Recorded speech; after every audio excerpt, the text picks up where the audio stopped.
പവിത്ര, ഒരു മകന്റെ ധർമ്മമാണ് അച്ഛന് യഥാവിധി അന്ത്യകർമ്മങ്ങൾ ചെയ്യുക എന്നത്. പക്ഷെ മണപ്പിള്ളി മാധവൻ നമ്പ്യാരെന്ന നിന്റെ തന്തയുടെ എല്ലും ചാരവും പവിത്രമായി ഈ കുളത്തിൽ വീഴരുത്. അത് കളങ്കപ്പെട്ടു. എന്താടാ? ഒരു മിനിറ്റ്, അമ്മച്ചിക്ക് പ്രാന്തായ എന്താന്ന്? കാലത്ത് ഒരേ ഇളക്കങ്ങള്. അസൂയ സൂയിക്കണില്ലല്ലേ? എന്റെ കല്യാണം കഴിഞ്ഞ് 42 വർഷമായിട്ട് നിന്റെ ആ കേരള കോൺഗ്രസ് തന്ത ഒരിക്കൽ പോലും എന്നോട് ചോദിച്ചിട്ടില്ല എന്ത് ജാൻസി സുഖാണോന്ന്. ഇക്കണ്ട വർഷം മുഴുവൻ 3 നേരം മൂക്കുമുട്ട തിന്നിട്ട് നീ എന്തെങ്കിലും പറഞ്ഞിട്ടുണ്ടോ അമ്മച്ചി ഭക്ഷണം നന്നായിട്ടുണ്ടെന്ന്?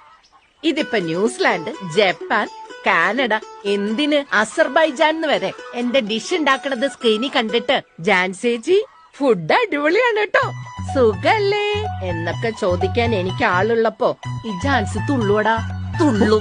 ജാൻസി മേലായിട്ട് കൂട്ടോ. ദാ വരുന്നു മോളെ, ഇങ്ങോട്ട് താടാ.